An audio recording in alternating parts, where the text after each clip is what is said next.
علیکم دوستانو مومن خان فرهادي یو ځل بیا ستاسو په چوپړ کې دوستانو د نن ورځې لپاره موږ انپوټ الیمنت یا ورکریز عنصر لرو. په تیر درسونو کې موږ دوستانو فورمه ولوسته چې فورمه څه شی دی او د هغې ګټې څه شی دي، څنګه موږ فورم جوړولی شو. بیا په فورمه کې د هغې یو عنصر چې و هغه لیبل الیمنت هغه موږ ولوستو. نن راځو د خیر سره ورکریز عنصر یا انپوټ الیمنت تشریح کوو. انپوټ الیمنت هغه عنصر ته ویل کېږي چې د کوم په واسطه ویبپاڼې ته کلمې یا تورې د کمپیوټر د استعمالونکي او یا هم د یوزر په واسطه لیکل کېدای شي او ټایپ کېدای شي.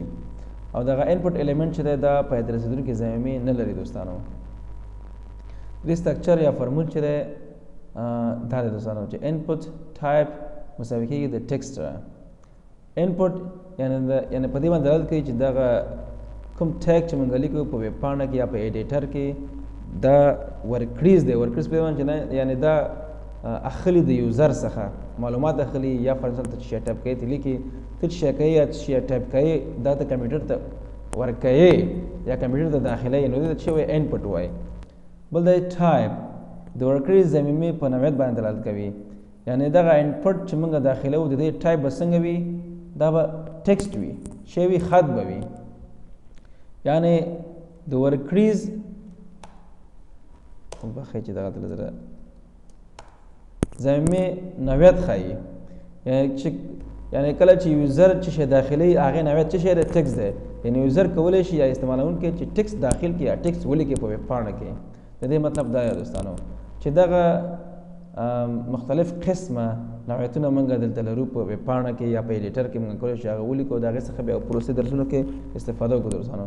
فقط نن راځو موږ ټکسټ څخه نه استفاده کوو چې ټکسټ څنګه موږ په ویبپاڼه کې جوړولی شو، څنګه د یوزر څخه موږ خط یا توري اخیستلی شو په ویبپاڼه کې لیکلی شو. دوستانو راځئ چې همدغه عملي کار وکړو. دوستانو دا د نیټ پیډ ایډیټر دی. راځو اوس اول فورم خپله ژبه به انګلیسي تبدیل کړو. فورم شروع شو، دغه د ویب پای ته ورسوو. راځو اول یو لیبل ورته جوړوو، لیبل، او دغلته به بیرته دا لیبل به زه ختم کړم. لیبل دلته ولیکم چې نوم،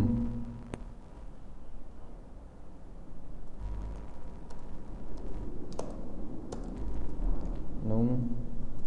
اوس زه غواړم چې همدې نوم سره په همدې یو قطار کې زما ختم راشي، یعنې زه خپل نوم په دې کې ټایپ کړم یا ولیکم. بیا به زه دې ته به زه ورکړم دوستانو چې input type is equal to مساوي کېږي د خط سره. اوس فقط یو بل ټیګ اضافه کړو چې بیا یعنې دا اول قطار دې ځای نه وروسته پای ته ورسېده، نوم، او بیا د هغې څخه وروسته ټکسټ. یعنې په دې معنی چې اولنۍ برخه زما بیا په اول قطار کې نوم دی او زه به نوم کولی شم چې کوم ټایپ کړم. اوس راځو بیا همدغه په همدې ځای کې پای ته ورسوو. اوس دویم قطار ته راځو، بیا یو لیبل جوړوو.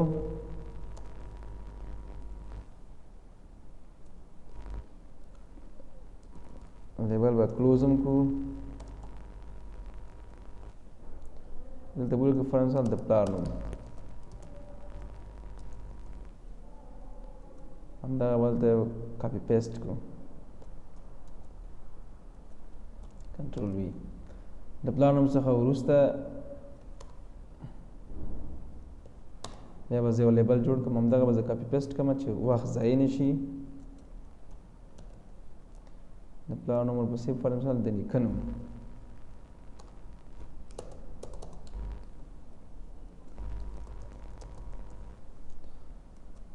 نوم شو، د هغې لپاره ټکسټ باکس شو، بیا د پلار نوم، د هغې لپاره ټکسټ باکس، او هر یو په همخپل خطر باندې وروسته ختمیږي.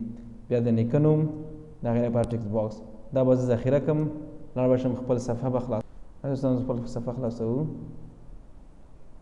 ګروستانو نوم، هغې لپاره ټکسټ باکس، فار مثال مومن خان. همدغسې د پلار نوم فار مثال ګل احمد، د نیکه نوم فار مثال علي احمد. دا دوستانو زموږ د نن ورځې لپاره زموږ درس ټکسټ باکس یا هم څنګه کولی شو چې موږ د یوزر څخه معلومات په ویبپاڼه کې داخل کړو چې ته وایي ورکریز عنصر یا انپوټ الیمنت ټکسټ. مننه دوستانو د بیا ځل لپاره تاسو په خدای تعالی سپارم. السلام علیکم.